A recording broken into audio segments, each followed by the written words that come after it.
Welcome back to Roadmap, Auto Trader UK's product and technology podcast. I'm Jenny Foster. I'm a developer on our search team, and today we're going to be talking all about search. And I'll let my co-podcasters introduce themselves. Hi, I'm David. I'm a principal developer, also working on the same team as Jenny. I'm Craig Ruggles, principal developer with the core infrastructure team. So search has always been my thing, so it's good to talk about today. Cool. So let's just start by talking about what those teams actually are. So David, do you want to tell us all about Search Evolution as a team? I guess the clue's in the name a little bit with Search Evolution. It's quite a recently formed sort of spin-off of one of the other teams, but we're sort of focused on improving the whole search experience, really.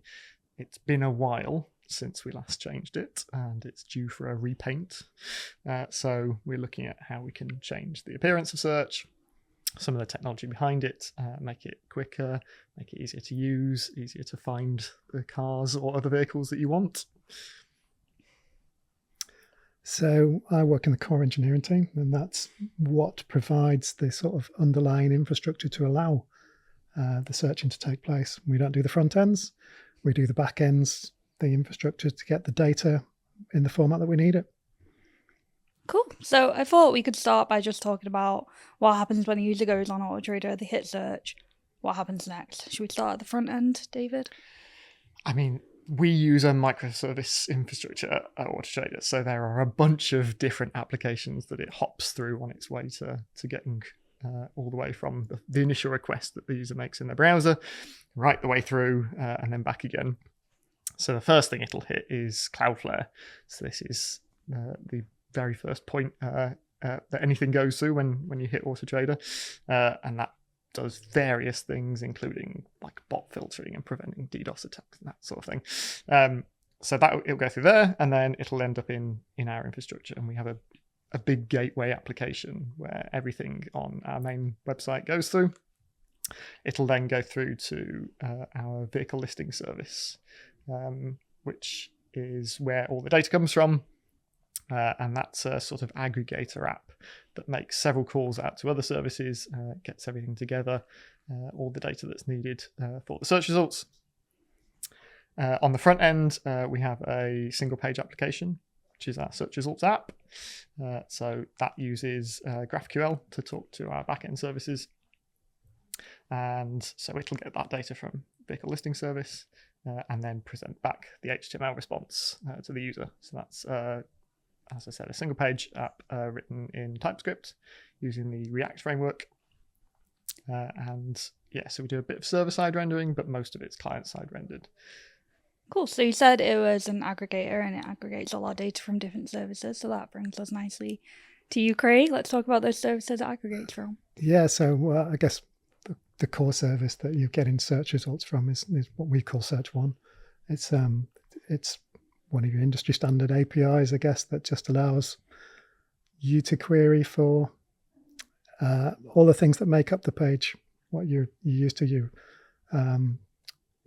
filters that you make, your models, your body types, asking for how those populated, and also the core sort of search result data through to full page.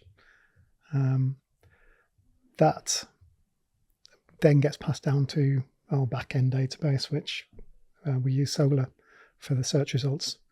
That's although it's got a real-time ability to absorb data, we don't use it in that way. We mainly use it just to get really fast search results. We've got other infrastructure that we use to get the data into the right format, but I guess we can talk about that a bit later, probably. Yeah, cool. So we have our main search results, and then within our adverts, we have a bunch of like ads, as we call them, which would be like various different extra kind of adverts that we pop in there. David, do you want to tell us more about what they are? Yeah, so one of the reasons we have this aggregator app is so that rather than making lots of different requests from the front end and having to put all of that logic in the front end to try and stick it all together and put it in the right place and look after like the presentation layer, like what it looks like visually, all the CSS and the styling, we delegate most of that to this backend app, this vehicle listing service app that I mentioned earlier. And that takes responsibility for making all those different calls to the different backend services to search one that Craig mentioned. So because we have different search criteria for those different listing positions, we have to make separate searches. So we'll have one search which will get you the core search results back, what we call our natural listings. But then these additional listings have different search criteria. So for example, our you may also like position, which we fondly refer to as YMAL, that has slightly different search criteria because we broaden the search because it's supposed to be suggesting other things. So for that one, we have a machine learning model that called interchangeable stock, which tells you about similar makes and models. So if you've searched for one type of vehicle with a make and a model, it'll sort of ignore that, disregard that, and find other similar models. So it might be other small vehicles or other sporty vehicles or that kind of thing. And it'll change your search and ask for those instead. So we can put that in that position. The other ones that we've got are things like paid per click positions. So where our advertisers can list those, they can have a budget set aside for those pay-per-click positions. So every time you click one of those, our retailers will get charged a little bit of money, but they'll appear then higher up in the search results. And again, we can do some extra things with those positions to target the users that we think are most likely to click on them, so that they're most relevant to those people. Cool. So that kind of brings us on to our default search listing. So as you said, some retailers have their results listed higher up. So what does relevance really mean? Like what's going on when a user goes on AutoTrader and it says relevance search? Yeah, so relevance is our default sort order. And with that, we try and get the most relevant vehicle higher up the search results. So the first page of search results you see should be the vehicles that are of most interest to you. Most of the time, when people go through the searching process, they'll have given us very little information. Usually it's a postcode at the very least, so we know whereabouts in the country they're located, so we can show them vehicles that are nearer to them, so they don't have to travel hundreds of miles to get the vehicles. But they might also give us things like makes and models that we can use to help refine that. We also have things like an advert attractiveness score, which somebody has written a very lovely blog on our engineering blog, so I'm sure you can read all about that. And that helps us work out which adverts are more attractive, the ones that have been clicked on by other people. So it's all data powered. If your vehicle has, or if your advert has no images or is not very descriptive, it's unlikely to appear higher up in the search results and nobody's going to click it. So we'll try and show you the ones that people are more likely to click on and that are more relevant to you. Cool. Craig, do you have any more insight on how we do that within our Search One app? So at the moment, we just have the basic filters that, David can select which ones he wants to pass on. But I guess in the future now we're looking at changing the way that works as well, aren't we? So we've actually had to make some changes into the back end to actually support new functionality that SOLR gives us. And from that, we can actually start to be even cleverer than we've been before. And did you want to add any more to that? Or? Yeah, so the way that we do it at the moment is relatively straightforward. It's it is an algorithm, but it's taking a couple of fields and it'll take into account distance and price and those sorts of things, and like add them together or multiply them together, or maybe use some logarithms or that kind of thing. But it's pretty straightforward. For future iterations of relevance sort, we're going to be looking into something called learning to rank, which is a way that we can sort the adverts again. So we'll do an initial course sort to get them into roughly the right order, but then we'll re-rank the top few adverts with a more a better algorithm, if you like, that takes into account more data points to try and make it even more relevant to the people who are searching for it. And we can be a bit cleverer with that. We can use machine learning to train that model and then hopefully provide even more relevant results.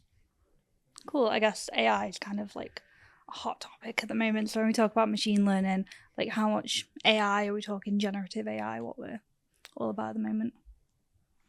Got no idea. Well, so I remember at our conference last week when Amir was talking about fuzzy logic. Like, how much of that do you know about? So how we're going to take that information about what's a sports car, what's a family car, things like that. So those are less for our relevance algorithm and more for other sort of search filters. So whereas today it's very prescriptive in what you can search for, it's you select a make and a model, and the things that you get returned are exact matches for those things. These sort of categories that you were just talking about are broader, like you said, fuzzy search criteria. So there might not be an exact match. Trying to work out what is a sports car and what isn't straightforward. What some people consider it to be a sports car, somebody else might not consider to be a sports car. And it gets, with other categories, it can be even broader, like family cars or cars with big boots or pet-friendly cars, like all of those kind of things. Some will mean different things to other people. So for when we can find like a reasonably good match for those categories, then we can use that sort of fuzzy logic, if you like a combination of several different attributes of the vehicle to try and target it.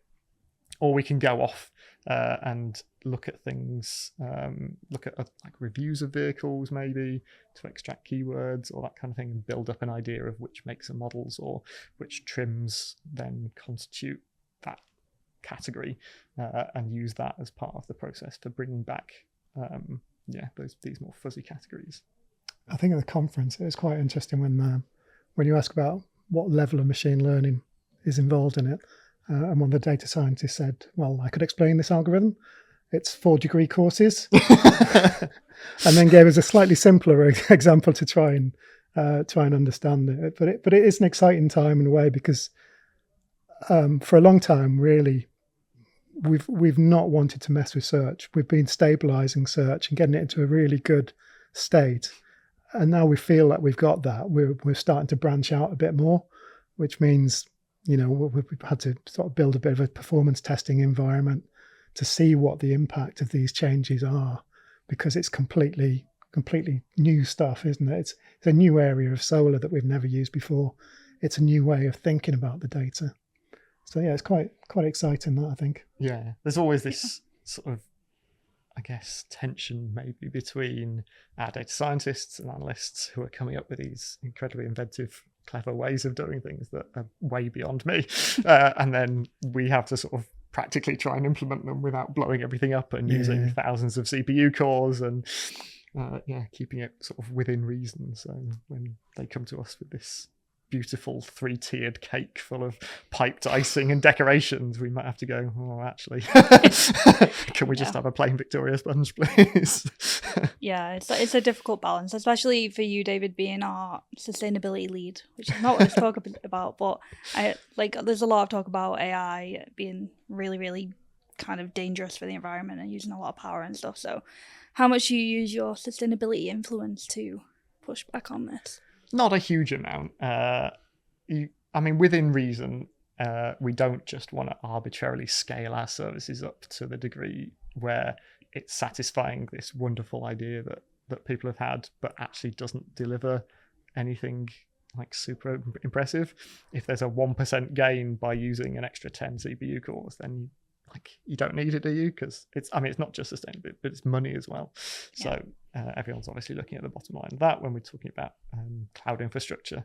When Google send us the bill at the end of the month and it's suddenly skyrocketed because we've decided to implement some fancy AI bit, and it turns out it's not actually delivering us any more revenue, then it's not worth doing. So cool. Well, so thanks for all that useful information. I thought now we could talk about our architectural design. So we have a lot of really big apps and we have a lot of things to do, and we need to avoid legacy code. We need to make sure that people can go in and maintain that code. So what measures are we doing to make sure that the people can go in and maintain that code without it being a huge mess? Should we start with you, Craig, and talk about, because Search One is huge. It is huge. I guess we specialize in fairly huge code bases. So yeah, we've not had much chance to sort of to break that down in terms of like going to microservices or anything like that. So a lot of what we've done is more sort of like consolidation, making sure everything is using the same level of Java plugins that we're using. Also the same sort of infrastructure. So, if we've been using MySQL and Postgres and Mongo, if it fits, then we're sort of like consolidating on Postgres a lot of the way across the board. Yeah, I think we have a lot of things that plug into us, and a lot of those are smaller level code bases. But otherwise, we've not done as much movement that way. I think there's been a lot more on the front end, hasn't there? Yeah. We used to have a huge monolithic front end, which was basically all of the pages of the autotrader.co.uk website was all in one place and all in one big lump, for want of a better word. And when you've got 100 developers all contributing to the same code base, especially when some of them are very new, it can very quickly get quite disorganized. Yes, I remember the first time I broke the Sauron pipeline. And it means things like build times take longer, and if it's not very carefully managed, if people are like just throwing stuff in every now and then, it becomes chaos quite quickly. So we decided to split that into lots of single page apps as part of a sort of rewrite of everything. So basically every different page on the website is probably a different application. So the search results page is a single page app. The adverts page is a single page app. And then putting a backend in between that. So search results was one of the first ones to use what we're now calling this aggregator pattern, where we have a Kotlin backend for a single page app. And we're still using GraphQL at the moment, but we're experimenting with using a REST API in this aggregator app for the adverts page. So that's one of the ways that we can help sort of split this monolith up into much smaller pieces, and then you can have a smaller team who are more invested in that app. They've got better ownership of it. There's fewer contributors. You can implement your own rules, use things like linting to make sure that all the white space is the same throughout all the apps. And we share a lot of those rules throughout the consumer estate, so for all of the front end apps. And then we've got things like we use Docker to build all our apps, so we can use Docker Scout, which will scan the build artifacts for vulnerabilities to make sure we're not exposed to any CVEs, for example. And yeah, that's what helps us keep everything sort of clean and tidy, I guess. Yeah, that manages to keep us on our toes quite a bit. I think we've got, had a look, it's roughly 70 code bases. They're not all as active as other things. So when we've got Docker Scout building them, and we make sure that all the apps are built on a regular basis, then yeah, when Spring decides that there's yet another CVE to update, that can be quite a lot of work to actually get through those. Yeah, we're quite lucky in the back end because most of our back-end systems use Springboot, which means like usually once a month they've put a release out which has managed all of the various dependencies that we need. So you update one thing and it updates all of the other things, and it keeps us largely in line. On the front end, it's a little bit more difficult. We've just started using Renovate, which opens a pull request against your repositories and says, oh, version X, Y, and Z of these different packages has been released. You might want to upgrade those. We're using that for internal packages only at the moment in the front end apps. But I know some of the back end apps are also using it to manage their Java dependencies. But for the front end apps, it means that our internal dependencies, things like our design system, so making sure that things like the headers and the footers and the fonts and all those kind of things are all the latest versions and are all the same across the entire website, is really important when you've got lots of microservice apps or lots of single page apps, because otherwise the pages can very quickly get out of sync. So by opening a pull request against your repository and automatically merging if all of the tests pass, then that keeps everything nice and shiny and up to date, especially when you're using continuous delivery in your pipelines. It means a new version of this library is released, it's automatically put into your repository, it gets built, it gets tested, and it gets released all without anybody doing anything. Yeah, it has been really useful because I remember in the old days you would finally go to upgrade your app that's not been looked at for eons, and there'd be 10 million upgrades, and you're like, which of these is going to break everything? Yeah. So it's- And you can imagine if you want to make one tiny styling change, I don't know what you want to go from square buttons to round buttons, or you want to change the color of something, then having to do that across 20 or 30 different applications is going to be a bit of a chore. So being able to outsource that to an automated process is great. Yeah, it's definitely been useful. Do you use Renovate in core? We do, yeah.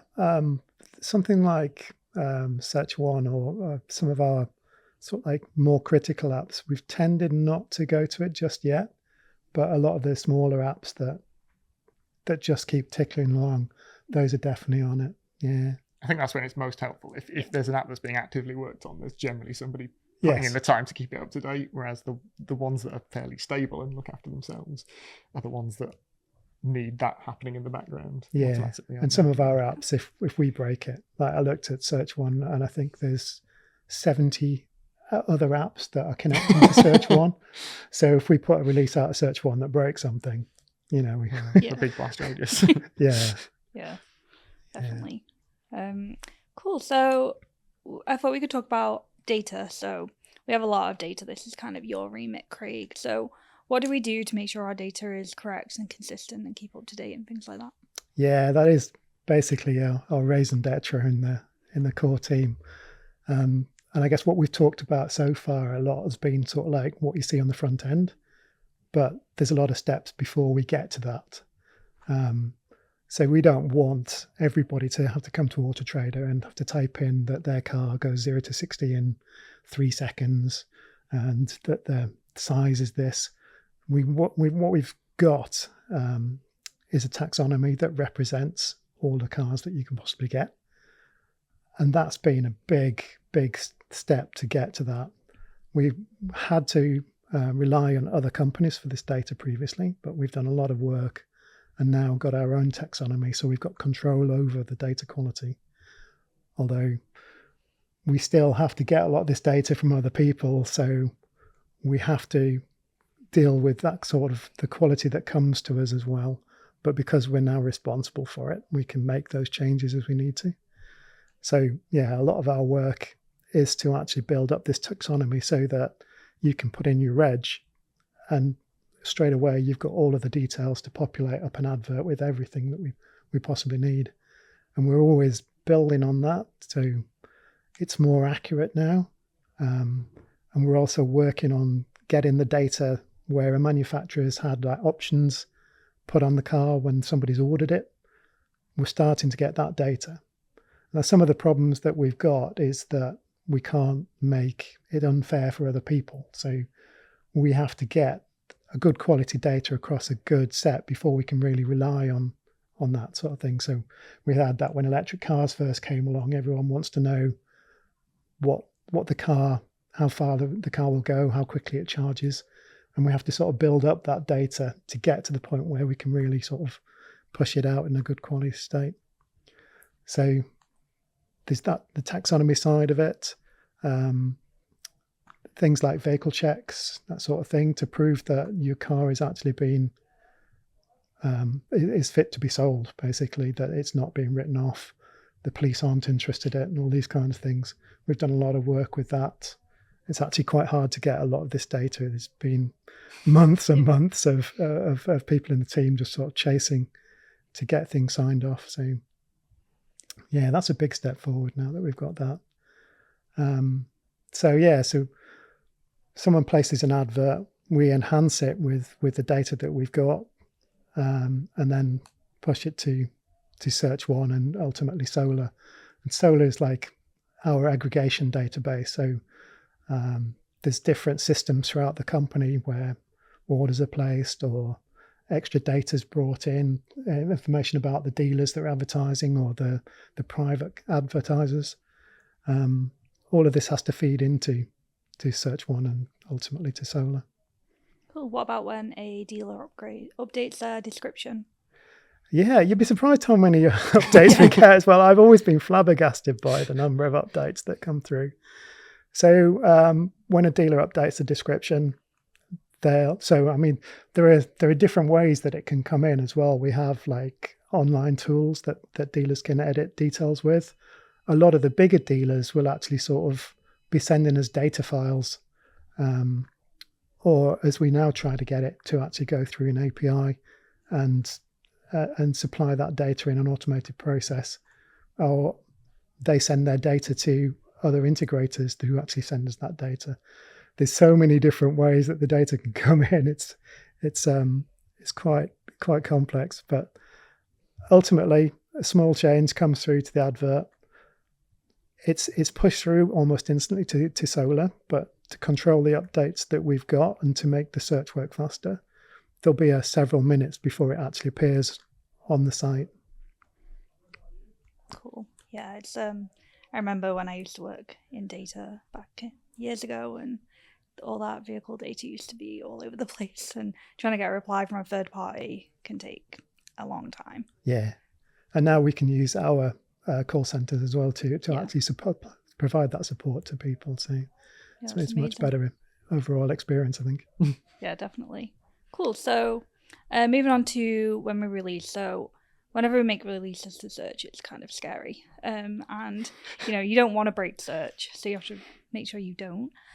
So what are the kind of things that we do to ensure that there's minimal impact to our consumers? David? So I mentioned we had a continuous delivery pipeline for our front-end search results app. And you're right, that is a bit scary, because in theory, a thing can come in and if it's not validated properly, it can go out to millions of eyes without anybody seeing it. So we've got a number of checks and balances that happen before before it goes out to production. The biggest one, I guess, that is the bread and butter of software is unit tests. So both in our front-end systems and our back-end systems, they work slightly differently.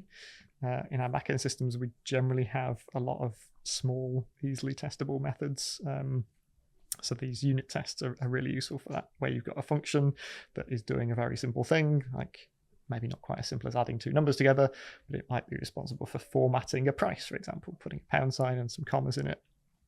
Those things are super easily testable at that unit level. So we have a bunch of unit tests there. Going up a little in the testing pyramid, we have some integration tests. So on the back end, we'll use things like Springboot tests that can simulate like a running instance of your service, but do it much more efficiently. So we can pretend to send a request to the system, and it can, rather than testing a single unit, it can test a bunch of components stuck together. We'll still have to generally stub out some of those things, especially where it's making calls to external services. But we can supply some fake data and put some checks in there. On the front end, we have also a number of UI tests. So we're currently using Cypress. Now that spins up a browser and more realistically simulates how a user might use your system. So it can click things and it can drag things and it can scroll things. So where we've got some interactive components on the web page, that's what we use Cypress testing for. And we also have backstop tests on our front end as well, which is a visual regression testing tool. So we have a known snapshot or picture of what our pages should look like in various different states. And then we can, again, spin up a sort of simulated browser, go to the same URL and compare the images from before and after.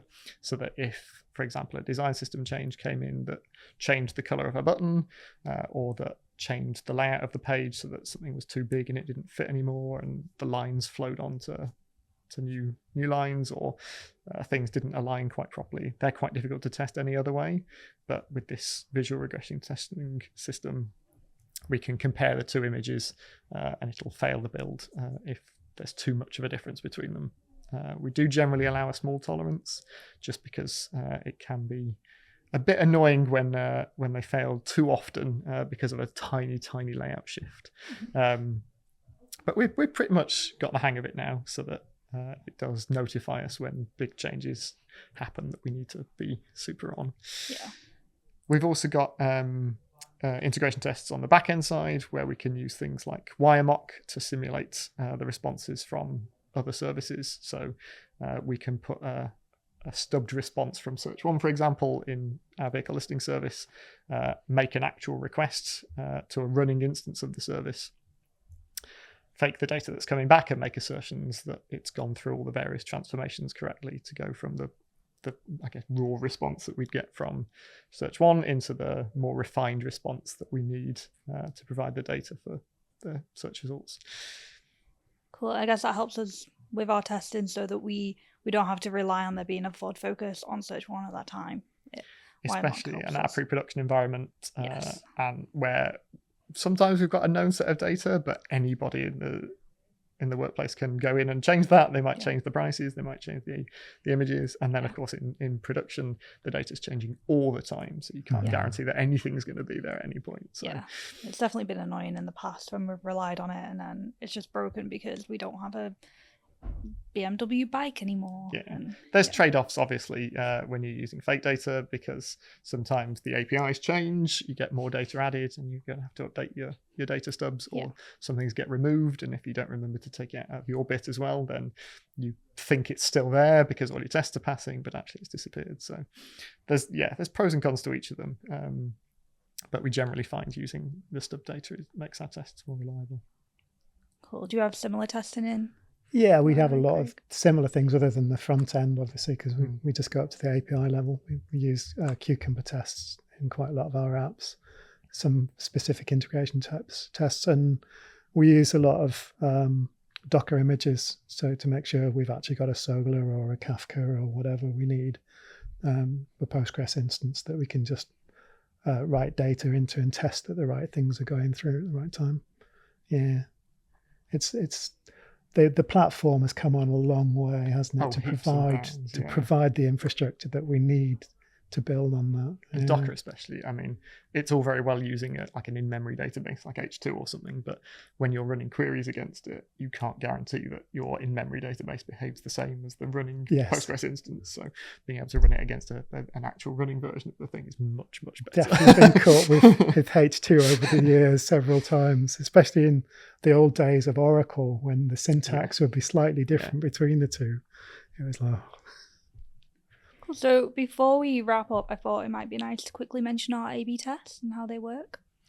Yeah, so I mean, you mentioned at the start we were Search Evolution as a team, and we very much do not want to just overnight switch our old style UI to a brand new one without first putting it through some tests. So we generally use a tool called A/B testing, which means that we can just put any new designs or any things we want to test a little bit to a small percentage of users. And we can pick that percentage, so anything from 1% to try out something way out there that might be completely different, to maybe a 50% test if we're pretty confident, but we just want to see maybe there's two variants of something that we want to pit against each other and see which one performs better. So we'll allocate people into test buckets when they come on the website, either whichever device they're using. We can also target that. So if they're on the mobile website, or if they're on the desktop website, or if they're on a native app, either on Android or iOS, we can target all of those individually and put it out to different percentages of people. And then we can compare how things performed in the bucket versus a control group, and if it works well, if all the metrics stack up, depending on what hypothesis we've got for the test, then we can ramp it out or ramp up the test and roll it out to everyone eventually. Or maybe it goes horribly wrong. Maybe we're testing a new version of our sort algorithm, and it turns out that the things we're putting at the top aren't as relevant as we thought. Maybe we've put a minus sign in front of it instead of a plus sign, which may or may not have happened before. And we start showing really rubbish adverts to people, then we can very quickly see that in our data and roll it back quickly without people having to refresh their pages or sign out or anything like that. So it makes it much simpler to try and get the data for these changes. Cool. Well, it's all very exciting. I'm excited for Search Evolution to hit 100%. But yeah, that's the end of Search. So like and subscribe us on YouTube and follow us on Spotify or Apple Podcasts, wherever you get your podcasts from. hit notification button so you always see when we have an episode, and we'll see you for another episode soon.